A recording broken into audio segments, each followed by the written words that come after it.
नमस्कार, आप देख रहे हैं हल्ला बोल। आपके साथ मैं हूं अंजना ओम कश्यप। मौलाना साद और उस पर कसते जांच एजेंसियों के शिकंजे पर आज होगी चर्चा। तबलीगी जमात के प्रमुख के खिलाफ ईडी ने केस दर्ज किया है। आरोप है कि विदेश से पैसे आए और हवाला के जरिए आए। ये रिपोर्ट में चर्चा की शुरुआत।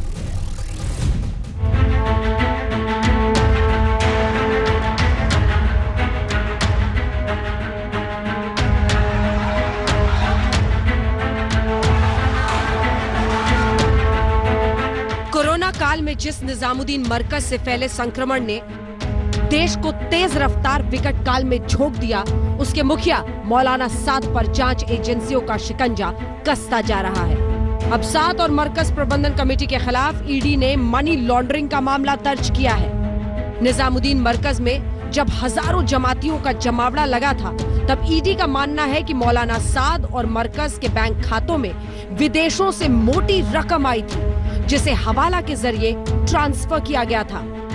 कुल 9 लोगों के खिलाफ ईडी ने मुकदमा दर्ज किया है और मौलाना साद सहित इन सबको ईडी से पूछताछ का समन जारी किया जाएगा। हैरानी की बात तो यह है कि मार्च में जमात के आयोजन से पहले जब मौलाना मोहम्मद साद के खाते में विदेशों से भारी भरकम रकम आई, तो बैंकों ने इस पर अलर्ट भी जारी किया था और ट्रांजैक्शन पर रोक लगाने की हिदायत दी थी। इधर 17 दिन बीत जाने के बाद भी क्राइम ब्रांच मौलाना साद तक पहुंच नहीं सकी है। लॉकडाउन के नियम तोड़ने और देश भर में कोरोना संक्रमण की वजह से कई जमातियों की मौत के बाद मौलाना साद पर गैर इरादतन हत्या का मामला पहले से ही दर्ज है। उसका ये भड़काऊ ऑडियो संदेश लोगों को उस वक्त कोरोना संक्रमण में लॉकडाउन के नियम तोड़ बाहर निकलने के लिए उकसा रहा था कि जिस तरह का भी कोई अजाब आए, तुम्हें दौड़ना चाहिए मस्जिदों की तरफ। ये ख्याल बातिल ख्याल है कि मस्जिद में जमा होने से पैदा होगी। यह ख्याल बिल्कुल बातिल ख्याल है। तो मैं कहता हूँ, अगर तुम्हें तुम्हारे तजर्बे में यह नजर भी आ जाए कि मस्जिद में आने से आदमी मर जाएगा, तो इससे बेहतर मरने की जगह कोई हो नहीं सकती। कानून का शिकंजा कसने के बाद मौलाना साद ने फिर ऑडियो जारी कर यू टर्न भी मारा था। क़वानीन का, डॉक्टर की हिदायत का बेशक एहतमाम करें, ये हम सब की जिम्मेदारी है और सारे आलम में करना चाहिए। कानून की रियायत करना और डॉक्टर की हिदायत की रियायत करना, ये हमारा बुनियादी उसूल है। ये दावत तबलीग का बुनियादी उसूल है।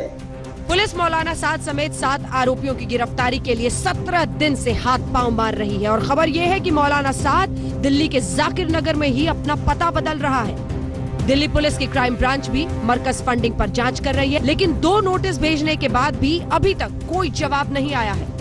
जांच एजेंसियों की नजर जिन बातों पर है, आखिर किन देशों से मरकज के खातों में पैसे आए, हवाला के जरिए ये पैसा कैसे आ रहा था, बैंक अलर्ट के बाद भी ट्रांजैक्शन पर रोक क्यों नहीं लगी, मरकज के सालाना पैसों के लेखा जोखा में कितनी हेरफेर है। इधर मौलाना और मरकज पर शिकंजा कस रहा है, लेकिन जानकारी ये है कि मौलाना साद की कोरोना रिपोर्ट नेगेटिव आई है। यानी लगभग 2000 लोगों की जिंदगी को जोखिम में डालने वाला मौलाना साद आज कानून का सामना करने के बजाय भागता फिर रहा है। मौलाना साद ने इससे पहले जो ऑडियो जारी किया था, उसमें कहा था कि वो बीमार है और इस वक्त आइसोलेशन में है।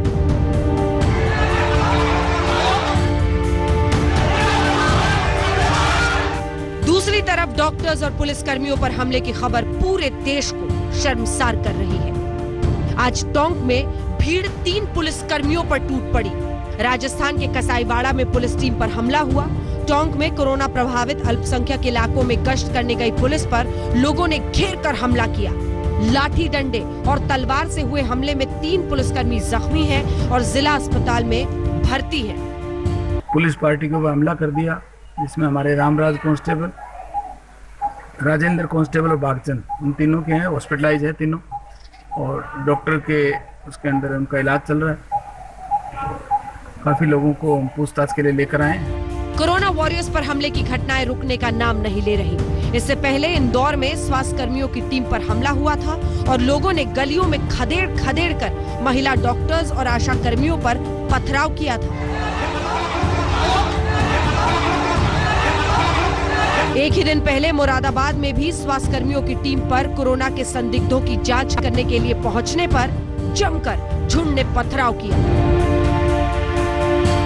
गलियों में लोगों का हुजूम पत्थरबाजी कर रहा था और वहीं छतों से औरतें भी पत्थर बरसा रही थी। मरकज का कसूर और फ्रंटलाइन कोरोना वॉरियर्स पर पत्थरबाजी का अपराध आज कोरोना के खिलाफ देश की जंग में सबसे बड़ी चुनौती है। आज तक ब्यूरो। तो मौलाना साद का खेल बहुत जल्दी खत्म होने वाला है। हमारे साथ कई मेहमान जुड़ रहे हैं इस चर्चा में। मोहम्मद शाहिद अली जो कि लॉयर हैं, वकील है, मौलाना साद के प्रवक्ता है तबलीगी जमात के, वो हमारे साथ जुड़ गए हैं। हमारे साथ अन्य मेहमान शोएब जमई जो कि इस्लामिक स्कॉलर हैं, आशुतोष जी पॉलिटिकल एनालिस्ट के तौर पर हमारे साथ जुड़ेंगे, doctor MH Khan political analyst के तौर पर हमारे साथ जुड़ेंगे, जेडीयू के नेता डॉक्टर अजय आलोक हमारे साथ जुड़ रहे हैं, खास मेहमान टीआर कक्कर साहब पूर्व कमिश्नर दिल्ली पुलिस के हमारे साथ चर्चा में जुड़ रहे हैं। सबसे पहले मोहम्मद शाहिद अली जी, क्यों छिपे फिर रहे हैं मौलाना साद? कोई जवाब है आपके पास? अब तो रिपोर्ट भी सामने आ गई है, खुद उन्होंने क्राइम ब्रांच को बताया है कि प्राइवेट डॉक्टर से कोरोना टेस्ट किया था, रिपोर्ट नेगेटिव आई है, फिर क्यों छिपे फिर रहे हैं? अंजना जी, ये बिल्कुल बेबुनियाद बात है कि वो छिपे हुए हैं। डे फर्स्ट से हम लोग मेंटेन कर रहे हैं यही बात, और जब शोकॉज नोटिस उनको आता है, शोकॉज नोटिस का जवाब जाता है, इसका मतलब सीधी सी बात है शोकॉज नोटिस तो उसी को आता है ना जो छुपा हुआ नहीं है, और जवाब भी वही दे सकता है जो छुपा हुआ नहीं है। कौन से तो थाने में गए? साबित होता है कि वो छुपे हुए नहीं है। सरेंडर करने के लिए कौन से थाने में गए आपको पता है? ऊपर कौन से? एक सेकंड, अगर आप वकील हैं तो आप जानते होंगे गैर इरादतन हत्या का मामला दर्ज है।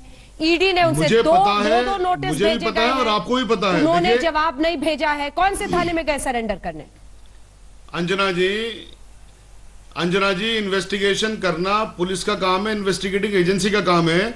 पुलिस ने जो नोटिस दिया सेक्शन 91 का, शायद आपको भी मालूम है कि उसमें उनकी प्रेजेंस को पुलिस ने नहीं मांगा कि साहब आप प्रेजेंट हो जाइए। जो आप बात कर रहे हैं कौन से थाने में गए, थाने में बुलाएंगे थाने में भी जाएंगे, चौकी बुलाएंगे चौकी जाएंगे, जहां बुलाएंगे वहां जाएंगे, किसी से भाग नहीं रहे हैं, कहीं को मतलब नहीं है इस बात का। और जो भी कुछ केसेस हैं, हम ये बात कहते हैं अंजना जी, बहुत खूबसूरत मुल्क है और बहुत खूबसूरत हमारा कानून है, हमारा कॉन्स्टिट्यूशन बहुत खूबसूरत है, इस पे यकीन रखिए और इन्वेस्टिगेशन होने दीजिए। दूध का दूध पानी का पानी हो जाएगा। अगर कोई गुनहगार है उसको सजा मिलेगी, और गुनहगार नहीं है तो बाइज्जत बरी भी होगा। लेकिन आप लोग आई मीन टू से मीडिया चरित्र हरण ना करें जब तक कि एक सेकंड अब रुकिए आप ना बंदूक की नोक को मोड़िए मत, समझिए पूरे मामले को। जिस शख्स पर इतने संगीन इल्जाम है कि लॉकडाउन के नियमों का उल्लंघन किया, कोरोना संक्रमण के वजह से जब जमातियों की मौत पूरे देश में हुई तो गैर इरादतन हत्या का मामला दर्ज हुआ है, मनी लॉन्ड्रिंग का केस है जिस शख्स पर, उसके बचाव में आप रुक जाइए, अपनी बारी में ही बोलिए। ये 1 घंटे सिर्फ आप नहीं बोलेंगे और लोग भी बोलेंगे। टीआर कक्कर जी जो वो कह रहे हैं। वकील साहब, आप पता नहीं किस कचहरी में वकील हैं और क्या वकालत करते हैं। एक किसी व्यक्ति के खिलाफ 304 culpable homicide amounting to murder culpable amounting to murder का केस रजिस्टर है। क्या उसका काम नहीं है? क्या ये उसका अपना काम नहीं है कि वो पुलिस के सामने आए और अपने आप को? ठीक है, पर्सनल नहीं बोले, लेकिन उनका जवाब सुनिए। आपका मौका आएगा, अपने मौके पे बोलिएगा, बीच में मत बोलिए, बीच में मत बोलिए। आप जब बोल रहे थे बिल्कुल इंटरफियर नहीं किया, इसलिए मैं चाहता हूं कि आप भी चुप कर सुनिए, थोड़ा सा धैर्य रखिए, संयम रखिए थोड़ा सा। और उनका काम है, अब वो एक भगोड़ा हो रहे हैं, वो पुलिस के एक्शन से बचना चाहते हैं। कभी कि मैं बीमार हूँ, अब मेरा नेगेटिव अब आ ही गया है, तो अब क्यों नहीं पुलिस के सामने आते वो, और पुलिस के सामने आकर अपना बयान दें कि मैं इसमें कसूरवार नहीं हूँ, आप मुझे बेवजह से कर रहे हैं, अगर उनका ये तथ्य है तो। और पुलिस अपना काम करेगी। मैं तो केवल यही है कि वो एक निहायत ही ऐसे इररेस्पॉन्सिबल पर्सन है और निहायत ही मतलब एक लीडर, वो लीडर है एक बड़ी जमात के, वो लीडरशिप उनमें बिल्कुल कतई नहीं है। उनके लोग इतने सारे बीमार हो रहे हैं, इतने सारे वो पुलिस के बाकी केसेस में आ रहे हैं, क्या उनका काम नहीं है कि वो बाहर आए और इन लोगों के साथ मिलकर इनको बताएं कि जो वो कर रहे हैं वो ठीक नहीं है, क्योंकि पहले तो उन्होंने बहुत बड़ी बड़ी बातें की कि अगर मस्जिद में मर भी जाओगे तो इससे अच्छी और सी कौन सी चीज हो सकती है, लेकिन फिर एक पलटी ली कि सरकार का साथ दीजिए, अथॉरिटीज का साथ दीजिए। तो अब ये साथ देने का वक्त आ गया है।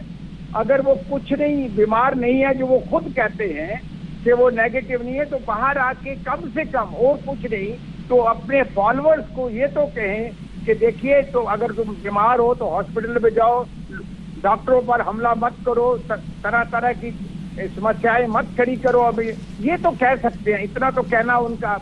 और उसके बाद अगर नहीं आते हैं, मैं तो पुलिस को केवल यही एडवाइस करूंगा कि जहां भी इस वर्कर्स के इनके नाम पे कोई प्रॉपर्टी है, उनको जब्त करवाइए, उनके लिए कार्रवाई करिए कोर्ट में।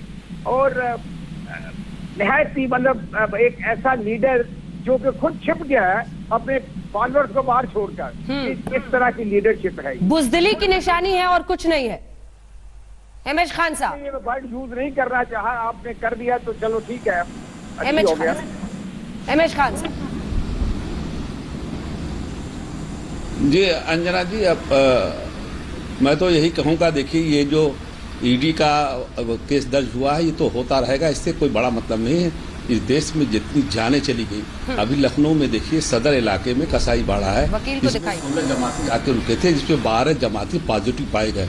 और उसके बाद 12 जमाती पॉजिटिव पाए जाने के बाद जब उसको लॉकडाउन कर दिया गया तो आज की डेट में वहाँ 86 लोग संक्रमित पाए गए। अभी कौन फैलाया? वो जो जमाती मस्जिद में ठहरे थे, वो लोगों को खाना लोगों ने पहुंचाया, वो सारे संक्रमित हो गए, सब कोरोना वायरस में पीड़ित हो गए। ये जो आप कह रही है कि ये पहले ये कहा मौलाना ने, ये कहा पहले वो कहा, यही मैं कह रहा हूँ, ये शुरू से कह रहा हूँ कि मौलाना अपने विचार को रखते हैं, कुरान हदीस के विचार को नहीं रखते हैं, हमारे नबी की बात को नहीं रखते हैं, ये अपनी दुकान चलाते हैं। कुरान तो एक तरफ रख देते हैं, ये अपनी 3 किताबें बनाए हुए हैं, उन किताबों को नियम के हिसाब से ये चलते हैं।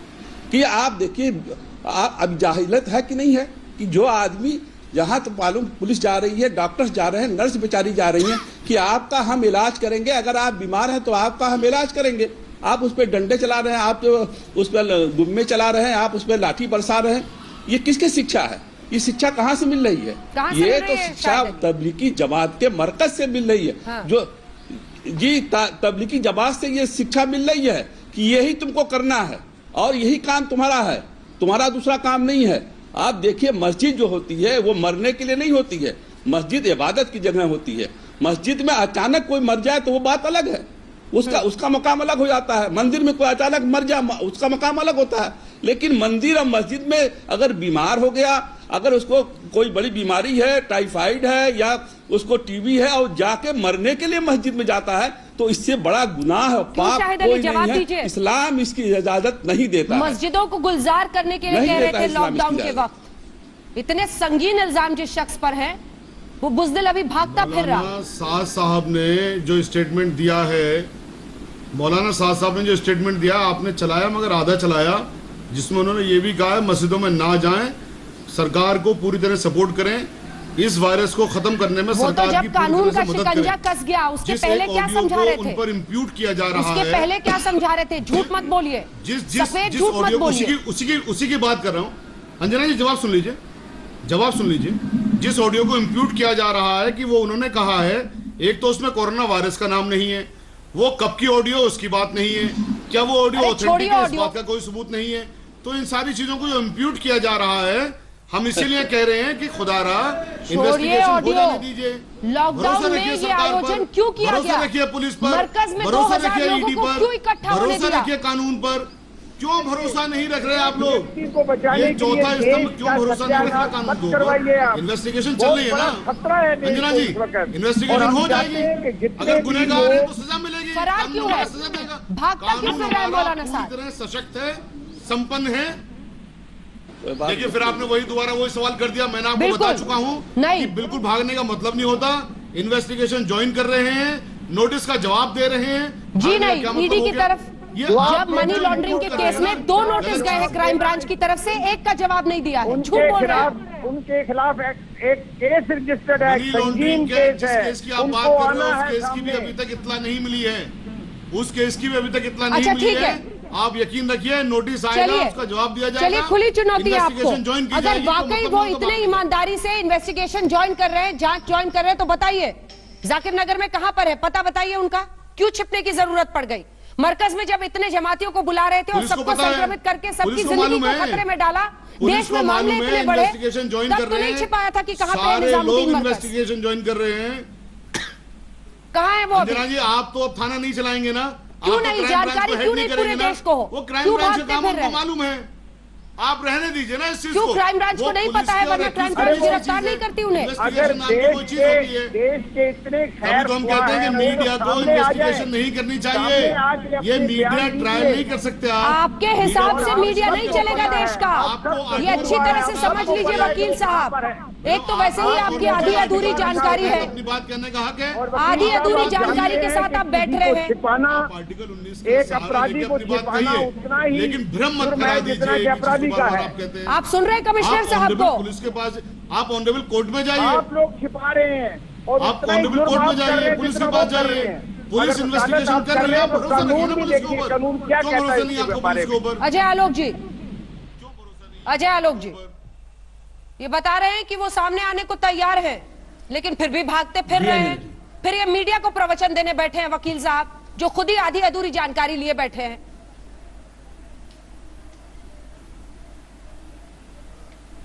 अंजना जी, वकील साहब हैं, आप समझा कीजिए ना। उन्होंने स्टार्टिंग की कि कितना खूबसूरत कानून है हमारा, और उसके बाद वो उनके क्या विचार हैं ये भी उन्होंने बता दिए कि वीडियो प्रूवन नहीं है, उसमें डेट नहीं है, उसमें टाइम नहीं है, उसमें कब बोला जा रहा है ये नहीं है। तो उनके इरादे तो उन्होंने नेशनल चैनल पे बता दिए कि वो कैसे कोर्ट में इसको डिफेंड करने जा रहे हैं। बहरहाल मैं उस पर नहीं जाऊँगा, ये कानून का काम है। अगर सामने मौलाना मोहम्मद शाद साहब नहीं आते हैं तो बड़े अंदाज से Delhi police, crime branch, ED अब उनके पीछे लगी हुई है। जैसे बाकियों को पकड़ती है उनको ही पकड़ेगी। कब तक भागेंगे? कानून से कोई भाग नहीं सकता है। बहरहाल सवाल ये है, आपका डिबेट आज था कि विदेश से किसने पैसे भेजे, पैसों का उपयोग क्या होता है। मुझे ये समझ में नहीं आता है कि जब इतने पैसे विदेश से आए, ईडी ने केस कर दिया, तो आज ये भी बताने का कष्ट कर दें वकील साहब कि पैसे किसने भेजे थे। क्योंकि अकाउंट में पैसे आए हैं तो पता होगा किसने आपके अकाउंट में पैसे भेजे, या वो भी नहीं पता है। किस मकसद से भेजे थे, कहाँ कहाँ पैसे खर्च किए गए, क्या जमातियों को पूरे देश में घुमाने के लिए पैसे खर्च किए गए। सबसे बड़ा सवाल ये है, राहुल गांधी जी से कल आपकी टीम ने, जब उनका इंटरव्यू हो रहा था, उनसे पूछा कि इस कोरोना वायरस के बाद क्या आपको लगता है कि इस देश की डेमोक्रेसी में कुछ सेटअप में कुछ बदलाव संभव है, तो उन्होंने कहा हाँ मुझे लगता है डेमोक्रेसी तो रहेगी लेकिन बदलाव संभव है। आज मैं एक वकालत करना चाहता हूं कि बिल्कुल डेमोक्रेसी में बदलाव होना चाहिए। तमाम धार्मिक संस्थाओं को, चाहे वो हिंदुओं की हो, मुसलमानों की हो, सिखों की हो, ईसाइयों की हो, इन सब की विदेशी फंडिंग बंद हो जानी चाहिए, तमाम लोगों की। ये बदलाव बिल्कुल होना चाहिए। क्या जरूरत है आपको विदेशी फंडों की? धर्म का प्रचार करिए ना ऐसे ही। विदेशी फंडों की क्या जरूरत है आपको? कहीं ना कहीं अपने पे सवालिया निशान तो आप लोग खुद लगाते हैं। ये होना चाहिए अब। और मेरा साफ मानना है, मोहम्मद साहब तबलीगी जमात को रिप्रेजेंट करते हैं, तबलीगी ने बहुत अच्छे काम भी किए हैं, इसमें भी कोई शक नहीं है। लेकिन आज अगर उनसे चाहे गलती हुई हो चाहे लापरवाही हुई हो, दोनों केस में उन पे मुकदमा चल रहा है कल्पेबल होमिसाइड का, तो एक भारत के नागरिक होने के नाते उनका दायित्व तो बनता है कि जिसपे मुकदमा चल रहा हो, शो कॉज नोटिस हुआ हो, और अगर उसको देश की पुलिस खोज रही हो, खुद ब खुद सामने हाजिर हो जाए। एक अच्छी नजीर होगी सबके लिए। और तब तक के लिए जितने तबलीगी के नेता हैं, कृपया करके समझाइए, अपने लोगों को समझाइए कि सामने आके जांच करवाएं। कल बिहार में एक मामला मिला है तबलीगी जमात का, नालंदा में 300 लोगों की हमने पहचान की है, सबको क्वारंटाइन किया है। 300 लोग झारखंड में अभी तक नहीं मिल रहे हैं। आप लोग से अपील है कि समझाइए अपने लोगों को कि सबको सामने आके जांच करवाएं। ये देश का सवाल है और आपका भी देश है। शोएब जमई जी जवाब दीजिए। दो मुख्य बातें उन्होंने कही है। एक तो फॉरेन फंडिंग बंद होनी चाहिए। मोटी रकम आ रही थी आयोजन से पहले मरकज के बैंक खातों में, मौलाना साद के बैंक खातों में। आखिर ये पैसा किस चीज के लिए इस्तेमाल होता है? मनी लॉन्ड्रिंग का मामला दर्ज हुआ है और भागते फिर रहे हैं मौलाना साद।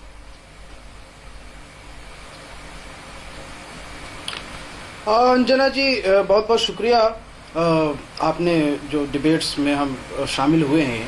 पहली बात तो ये है कि मैं जहाँ तक तबलीग जमात को जानता हूँ, ये बात बचपन से हम जो देखते आए हैं कि जो भी लोग जमातों में जाते हैं वो अपने पैसे खुद खर्च के जमात में जाते हैं, चाहे जहां भी जाएं, 40 दिन के लिए जाएं या 4 महीने के लिए जमात में जाएं, तो वो अपने पैसे खुद खर्च करके जाते हैं और अपना समय लेकर के जाते हैं, क्योंकि उनको अपनी ईमान, दीन और इस सब की फिक्र करनी होती है। ऐसा मैंने देखा है। दूसरी बात ये है कि अगर बीजेपी विदेशी फंडिंग की बंद करने की बात आ रही, जैसा कि अजय आलोक जी अभी वकालत कर रहे थे, बिल्कुल बंद करनी चाहिए। मैं तो समझता हूं कि नॉट ओनली धार्मिक संस्थानों की विदेशी फंडिंग बल्कि पॉलिटिकल पार्टीज की भी विदेशी फंडिंग बंद होनी चाहिए, जिसमें भारतीय जनता पार्टी को बहुत बड़े पैमाने पर भी विदेशी फंडिंग मिलती है, वो भी बंद होना चाहिए, मेरा ऐसा मानना है। तीसरी बात यह है कि मैं ये समझता हूं कि दावत और तबलीग जमात के लोग जो है वो किसी किस्म के कट्टर नहीं होते हैं, वो नरम रुख होते हैं। तो अगर मौलाना साहब से जो ये एक थोड़ी सी मानवीय भूल हुई है, जो लापरवाहियां हुई है,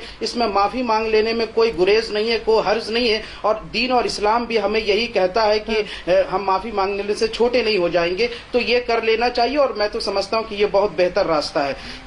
चौथी बात यह है कि मैं एक नैरेटिव से हमें बड़ी दिक्कत है। आप मुरादाबाद की घटना का जिक्र करते हैं, बहुत अच्छी बात है, मैं डॉक्टर्स के साथ खड़ा हूं, इंदौर में भी डॉक्टर्स के साथ खड़ा हूं, या राजस्थान की आप घटना का जिक्र करते हैं। लेकिन अजय आलोक जी जिस प्रदेश से आते हैं, बिहार से, 2 दिन पहले वहीं पे औरंगाबाद के अखौनी में एक बिहार का एक युवक जो दिल्ली से आता है, उसको पकड़ने पुलिस जाती है, लेकिन उस पर लाठी डंडों से जो है स्वास्थ्य कर्मियों के ऊपर हमला हुआ और पुलिस वालों पे भी हमला हुआ। ऐसा बनारस में भी हुआ और चंपारण में भी हुआ, लेकिन चूंकि वहां अल्पसंख्यक समुदाय इन्वॉल्व नहीं था, तो ना उस पर प्राइम टाइम डिबेट होता है, ना उस पर कोई खबरें चलती है और ना ही गलत बात है, होता है। इस गलत बात है शोएब जमाई, अल्पसंख्यकों का नाम मत लीजिए आप, और ये नैरेटिव गलत बयानी मत कीजिए। यहाँ पे आज तक पे बैठ के गलत बयानी मत कीजिए, नैरेटिव आप बना रहे हैं, जो है बिहार के कम्युनलाइज आप करना चाह रहे हैं, आप बिहार के नेता गलत बयानी मत कीजिए। औरंगाबाद की घटना में 44 लोगों को गिरफ्तार करके जेल भेजा जा चुका है, प्रवक्ता नहीं है, डीजीपी का बयान आ चुका है कि जेल में सड़ा देंगे, आप जेल में सड़ा देंगे अगर किसी ने पुलिस कर्मियों पर हमला किया तो। स्वास्थ्य कर्मियों गलत बयानी कर रहे हैं, अल्पसंख्यकों का नाम मत लीजिए आप, किसी को नहीं छोड़ा गया है। अरे सुनिए, किसी को नहीं छोड़ा गया, गलत बयानी कर रहे हैं। तुम जैसे चिंदी चोरों से हिम्मत हुई झूठ बोलने की, भाषा का ख्याल रखें, झूठ बोलने की हिम्मत कैसे हुई आपकी? औरंगाबाद की घटना पे 44 लोग गिरफ्तार करके जेल भेजे जा चुके हैं। शोएब जमई, एक तो भाषा का ख्याल रखें सभी लोग। 44 लोगों को गिरफ्तार करके जेल भेज चुके हैं। मैं क्या कर रहा हूँ अभी? अरे भाई, नेशनल 44 लोगों को किया है, मत कीजिए, सांप्रदायिक चर्चा नहीं हो रही है। शोएब जमई, उस पर प्राइम नेशनल टीवी में बैठ के शोएब जमई, आपकी सुई एक ही जगह पर अटकी हुई है। खूब प्राइम टाइम डिबेट्स हुए हैं बीते दिन, बिहार के भी हमने घटनाएं। एक सेकेंड, अब आप सुनिए, आपको जितना बोलना था आपने बोल लिया। एक तो आप भाषा पर संयम नहीं रखते हैं, ये पहले भी मैं आपको कई बार बोल चुकी है। किसी के लिए आप अपशब्दों का इस्तेमाल मत कीजिए। औरंगाबाद में जो हुआ था वो भी कल मैंने बीते दिन अपने डिबेट में दिखाया था। बिहार के अलग अलग जगहों से जो घटनाएं हो रही है वो सब दिखाई जा रही है, लेकिन छतों से अगर पत्थर चलाए जा रहे हैं स्वास्थ्य कर्मियों पर, तो हम उस पर भी बहस करेंगे। उसके लिए मुझे किसी शोएब जमई से इजाजत लेने की जरूरत नहीं है। और ये जो नैरेटिव आप रोते हैं ना, इसी नैरेटिव की आड़ में इस तरह की घटनाओं को आप लोग हवा देते हैं, इसी नैरेटिव की आड़ में कि ये नैरेटिव चल रहा है इसलिए आप लोग चुप हो जाइए। अरे खुलकर बोलिए, खुलकर बोलिए, खुलकर बोलिए। मुरादाबाद में जो हो रहा है वो गलत है। घटना को जो है कंडेम किया, आपके कंडेम करने से सिर्फ नहीं होगा, आप उसी सांस में दूसरी तरफ सवाल खड़ा कर देते हैं। पूरे देश में ये नैरेटिव बनाते हैं जी नहीं, भाई मुसलमान आप गलत हैं, फैलाने की जिम्मेदार आप गलत हैं, कर्नाटक के आप गलत हैं। अच्छा, कर्नाटक इस नैरेटिव की आड़ में दरअसल आप असल मुद्दे से भागना चाहते हैं। घटना पे क्या कहेंगे? इस नैरेटिव को बुनकर अब आप बचना चाहते हैं। यही इस देश की व्यथा यही है, इस देश की यही व्यथा है। यही सवाल अब मैं आशुतोष जी आपके पास लिए जाना चाहती हूँ, क्योंकि अक्सर आप भी कहते हैं और इस देश के कई बुद्धिजीवी कहते हैं। एक सेकंड मिस्टर जमई, अपनी बारी का इंतजार कीजिए, अपनी बारी का इंतजार कीजिए। आशुतोष जी, आप भी अक्सर कहते हैं कि ये हिंदू मुस्लिम का नैरेटिव करके ऐसे मुद्दों को भटकाने की, भटकाने की बात नहीं है, ये प्योर रिपोर्टिंग ऑफ फैक्ट्स है, ये प्योर रिपोर्टिंग ऑफ फैक्ट्स है। इंदौर में अगर एक गली में जाने पर 2 महिला डॉक्टर्स और आशा कर्मियों पर पत्थरबाजी होती है, गली मोहल्ले के लड़के निकलकर झुंड बनाकर पत्थर मारते हैं, तो यह फैक्ट रिपोर्टिंग है, फैक्चुअल रिपोर्टिंग है। मुरादाबाद में अगर महिलाएं छत से पत्थर फेंकती हैं तो यह फैक्चुअल रिपोर्टिंग है। औरंगाबाद में कोई केस होता है तो वो भी हमने बीते दिन दिखाया, वो भी फैक्चुअल रिपोर्टिंग है। यह बताना पड़ेगा कि कोटा में भी आज जिस गली में यह घटना घटी है, अल्पसंख्यकों की गली थी और वहां पर 3 पुलिसकर्मियों पर लाठी तलवारों से हमला हुआ है। यह फैक्चुअल रिपोर्टिंग है, यह सच सामने आना जरूरी है। किसी नैरेटिव का रोना रोकर इसको नहीं दबाया जा सकता है। जरूरत है कि सभी लोग इस समुदाय के, हर समुदाय के सामने आए और कहें कि आप डॉक्टर्स पर नहीं थूक सकते हैं। ये सीधे अटेम्प्ट टू मर्डर के बराबर है। आशुतोष जी,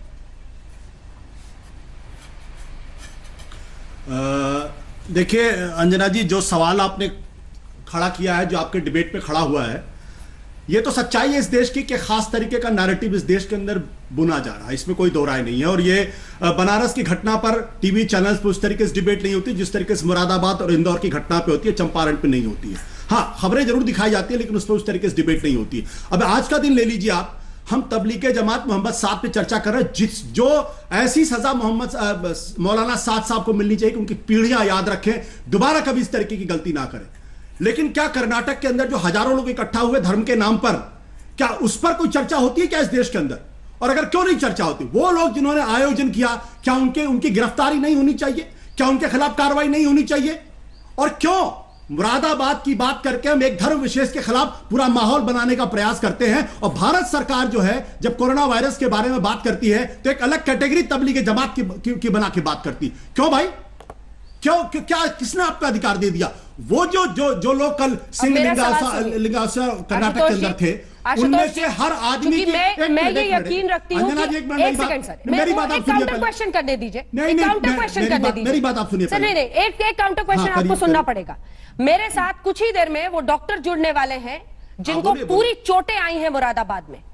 आपको ये समझना रहेगा, और आप भी जर्नलिस्ट रह चुके हैं, समझना चाहिए कि जिस मामले की जितनी गंभीरता बन जाती है, डॉक्टर्स की ऐसी हालत हो जाए कि वो उनको पत्थर से चोट लगे और वो खुद अस्पताल में भर्ती हो जाए, तो क्या वो बड़ी खबर नहीं बनेगी बहस के लिए? आप कैसी बात कर रहे हैं साहब?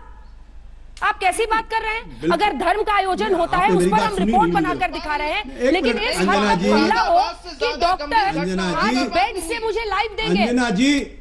आशुतोष जी, डॉक्टर साहब जो मुरादाबाद में हमले में जिनके चेहरे पर पत्थर लगा है, नहीं मेरा सवाल सुनिए पहले आप। डॉक्टर साहब जिनके गाल पर पत्थर लगा है, वो हॉस्पिटल में लेटे हुए अभी कुछ देर में मुझे लाइव देंगे। पूरा गांव मोहल्ला इकट्ठा हो गया। आप सुनिए एक बात, और जैसे ही डॉक्टर साहब हमारे साथ जुड़ते हैं मुझे फौरन बताइएगा। मैं जवाब दे दूं। गंभीरता के अनुसार क्या बहस का चयन नहीं होता है? जवाब दे दूं, मैं आपको जवाब दे दूं। हाँ, आपका नाम आशुतोष हो गया क्या? शोएब जमई, जवाब दे दूं। शोएब जमई, आपका नाम आशुतोष बदल के हो गया क्या? जमई साहब आप शांत हो जाइए, जमई साहब आप शांत हो जाइए। मैं ये कहता हूं, इस देश के अंदर कर्नाटक के मुख्यमंत्री तमाम सोशल डिस्टेंसिंग को किनारे रखते हुए कुमार स्वामी के बेटे या बेटी की शादी में मौजूद, वो तस्वीर पूरी दुनिया देख रही है। वहां कौन मौजूद है? वहां हिंदुस्तान का पूर्व प्रधानमंत्री मौजूद है, पूर्व प्रधानमंत्री मौजूद है।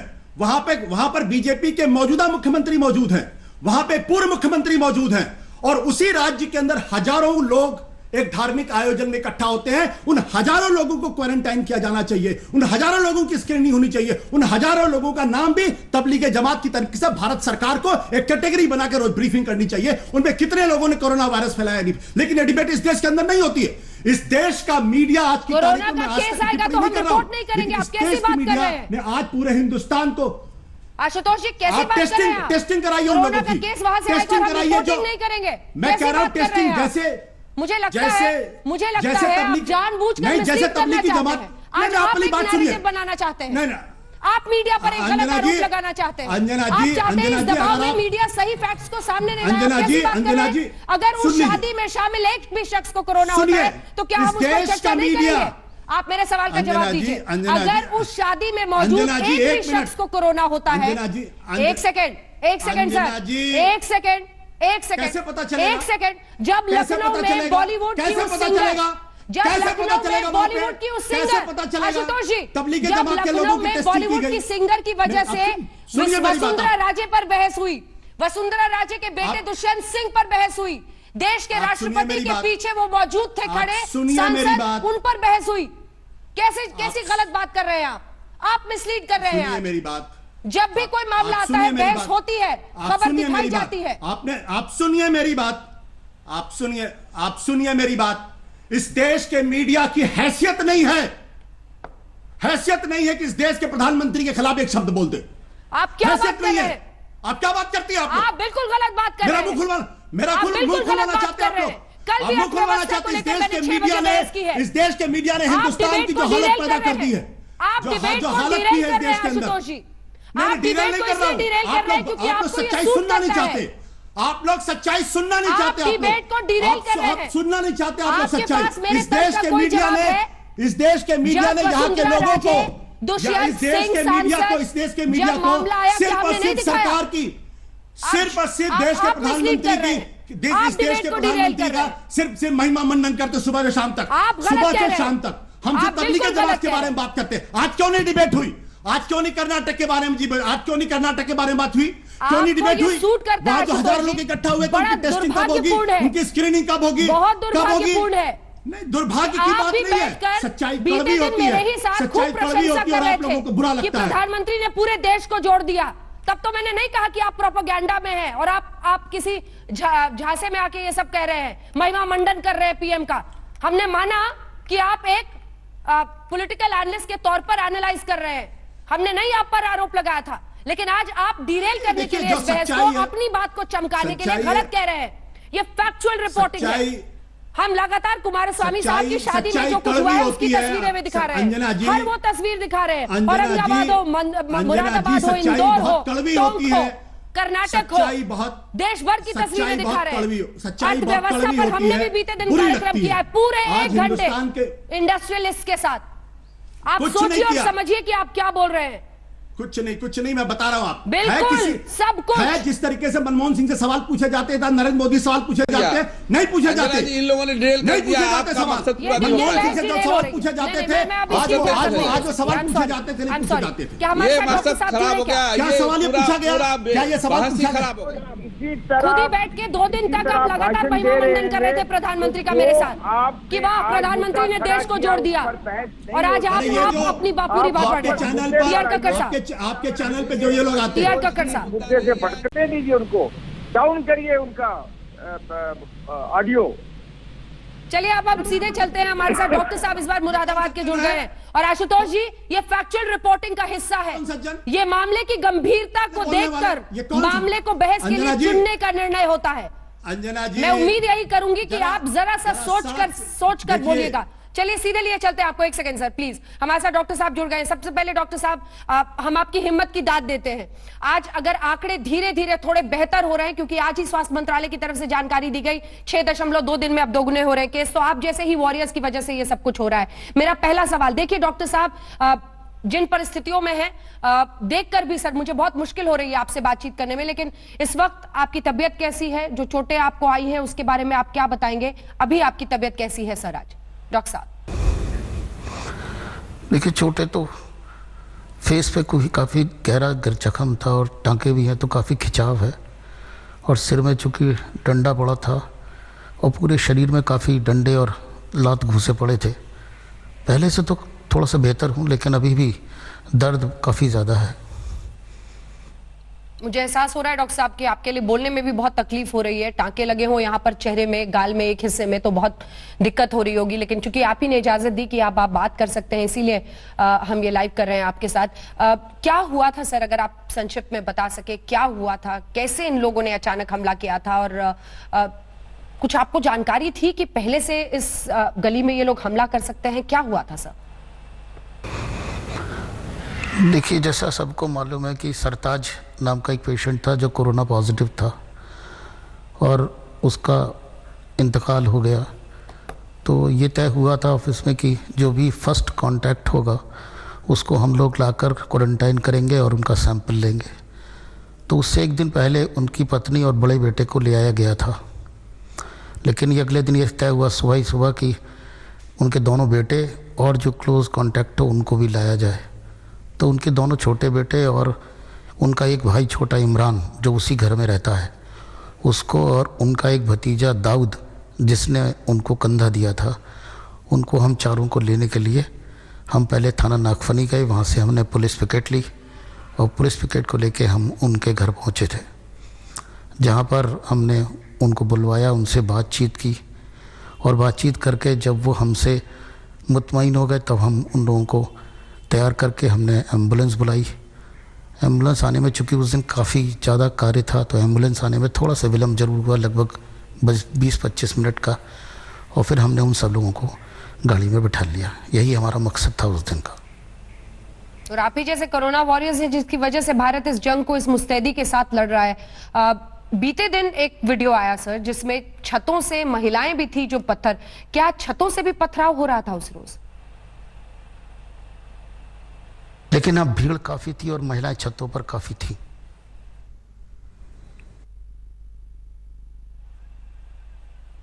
संपर्क उनसे जरा टूट रहा है किसी वजह से। वो बता रहे थे कि बहुत ज्यादा भीड़ थी और महिलाएं भी थी जो छतों पर मौजूद थी। इसी के साथ एक जो एम्बुलेंस कर्मी थे बीते दिन, उन्होंने हमें बताया था कि उनको देखकर यही लगा कि पहले से प्लानिंग थी हमले की। आपको क्या समझ में आया डॉक्टर साहब?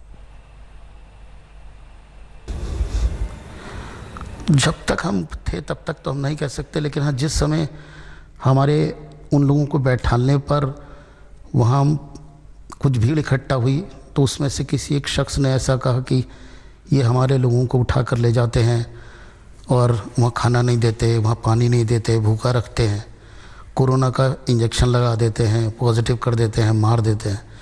तो मैं उनको समझाने लगा भाई ऐसा कुछ भी नहीं है, खाली एक सरताज की मौत हुई है।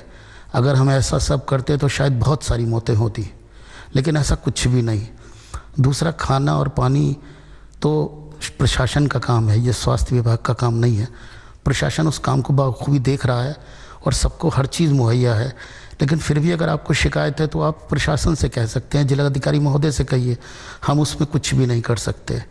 बस मैंने इतना ही कहा था कि बस एक आवाज़ आई कि इन लोगों को मारो मारो, और बस चारों तरफ से, ऊपर से नीचे, चारों तरफ से पत्थर बरसने शुरू हो गए और लोग मारने लगे, पत्थर फेंकने लगे एक दूसरे पर। ऊपर से महिलाएं भी बहुत पत्थर फेंक रही थी।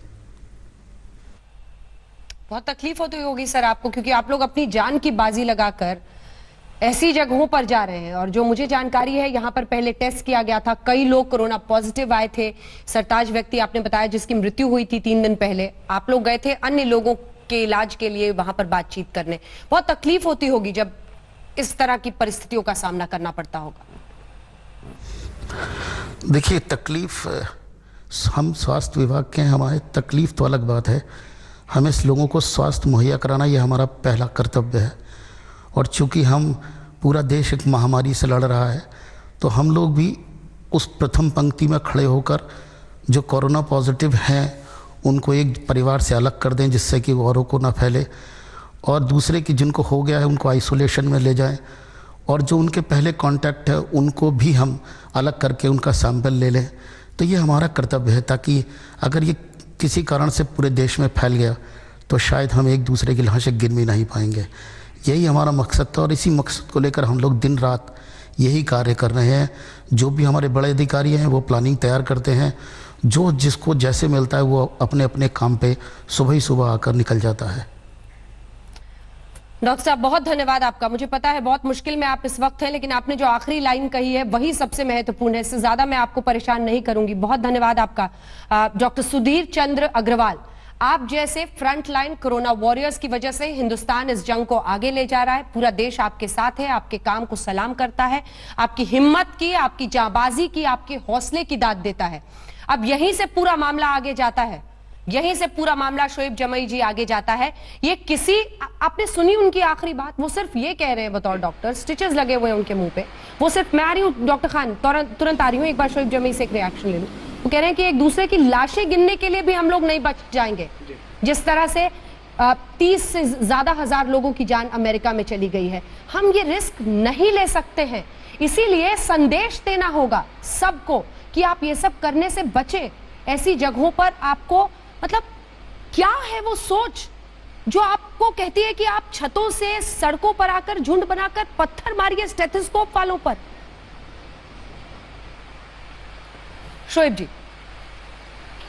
नहीं, बिल्कुल बिल्कुल कंडेमेबल है। मैं तो हमेशा अपने डॉक्टर्स के साथ हूं और फ्रंट लाइन वॉरियर्स के साथ हूं। मैं इन पत्थरबाजों के साथ नहीं हूं और ना ही औरंगाबाद वालों के साथ हूं। वहां भी बड़ी गंभीर घटनाएं हुई जहां पे स्वास्थ्य कर्मी को बहुत चोटें आई हैं। लेकिन मेरा ये कहना है कि मैं तो हमेशा यकीन करता हूं कि हम इस जंग को जीतेंगे और यकीनन जीतेंगे और पूरे 130 करोड़ हिंदुस्तानियों की बात होनी चाहिए। मेरा ऐसा जज्बा है और मेरा ऐसा मानना है। हम फ्रंट लाइन वॉरियर्स चाहे पुलिस हो डॉक्टर्स हो उसको सलाम करते हैं और जो भी पत्थरबाज है जो स्वास्थ्य कर्मी को या पुलिस वालों को परेशान कर रहा हम उसके साथ कतई नहीं खड़े हो सकते। लेकिन मैं हमेशा से इस बात कहता हूं कि बहुत सारी खूबसूरत तस्वीरें भी आई हैं। जाफराबाद में एक जमात वाले को यहां पे स्वास्थ्य कर्मी जांच करने गए, वहां पे लोगों ने जाफराबाद के मुसलमानों ने पुलिस कर्मियों पर फूल बरसाए, स्वास्थ्य कर्मियों पर फूल बरसाए। वो भी तस्वीरें आनी चाहिए। मुसलमान हिंदुओं के अर्थी को कांधा दे रहा देश के अलग अलग इलाकों में, वो भी तस्वीर आनी चाहिए।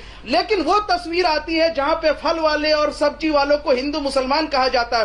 कहते हैं कि आधार कार्ड दिखाओ या तो झंडा लगाओ तो हमारे यहाँ से इलाके में। तो ये कौन कर रहा है? हम और आप तो बच जाते हैं अंजना जी, लेकिन गरीब आदमी मारा जाता है इस तरह के नैरेटिव से। मैं इसी नैरेटिव से मेरी बड़ी दिक्कत है। आप ही वो नैरेटिव बढ़ा रहे हैं।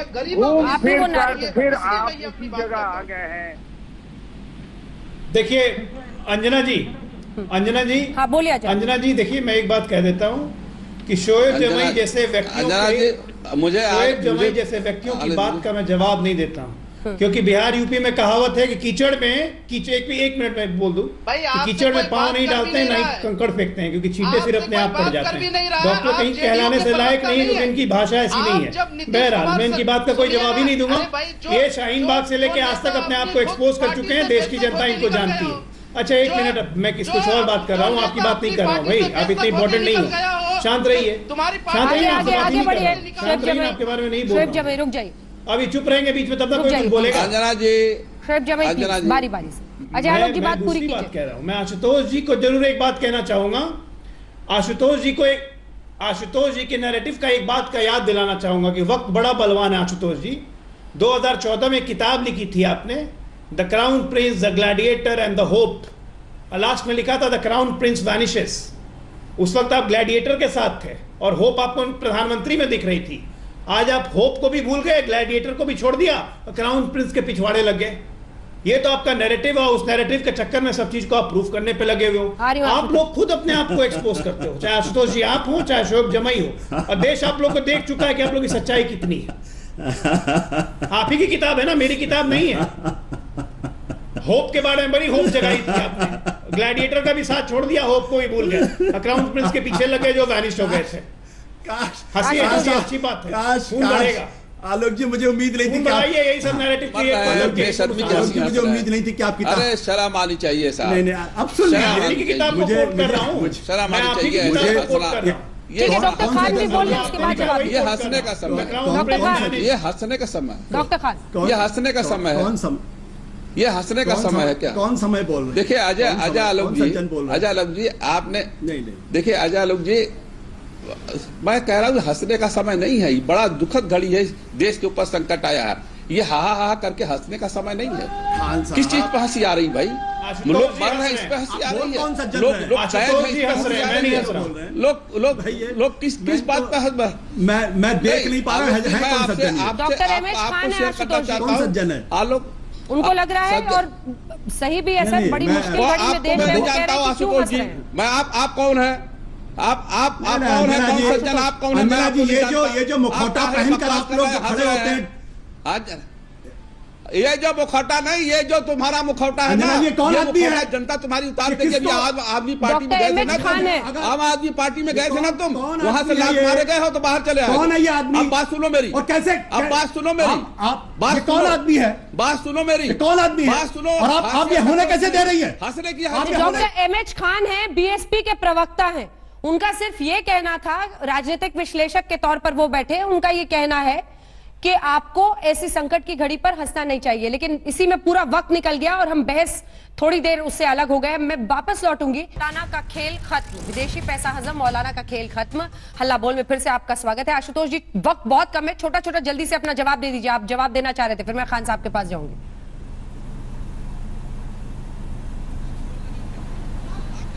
आशुतोष जी, आवाज ही नहीं जा रही। डॉक्टर रमेश खान, 10 सेकंड का लीजिए। बोलिए बोलिए।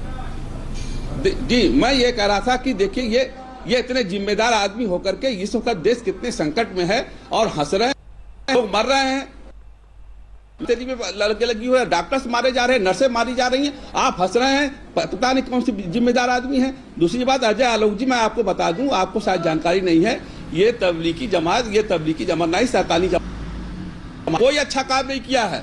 ये 4-4 महीने अपने बूढ़े माँ बाप को छोड़ के घर से निकल जाते हैं। ये 4-4 महीने के लिए अपने बीवी बच्चों को छोड़कर घर से निकल जाते हैं। क्या करने जाते हैं ये? इनके बच्चे क्या हालत में हैं? इनके माँ बाप, बूढ़े माँ बाप 80 साल के, 90 साल के, 60 साल के, किस दवा ला रहा है? कुछ नहीं। ये दीन का काम नहीं करते हैं, ये दुकान चलाते हैं, दुकान चलवाता है मौलाना साहब। ये मौलाना साहब नहीं है, ये फराद साहब है। ये बिल्कुल इसको कंडम, तुरंत इसकी बिल्डिंग को गिरा देना चाहिए, इस पर बैन लगाना चाहिए। मैं इनकी बिल्कुल बात का क्या बैन जवाब लगाना दूंगा, और इसको जो आशुतोष जी ने बात कही है बिल्कुल सही बात है। अंजना जी, हम भी इस बात को कहते हैं कि नैरेटिव जो चलाया जा रहा है वो नैरेटिव ना चलाया जाए। तुम्हारा भी क्या औलाद हो, की वजह से क्या हो गया, तुम्हारा भी क्या औलाद हो, तुम मत बोलना, तुम्हारा भी क्या औलाद हो, जो हमारे जब तुम्हारा बाप तभी पैदा हुए थे, जिस दिन मिल गए पैदा हुए थे कमीने कहीं के, कमीने तुम तभी पैदा हुए थे।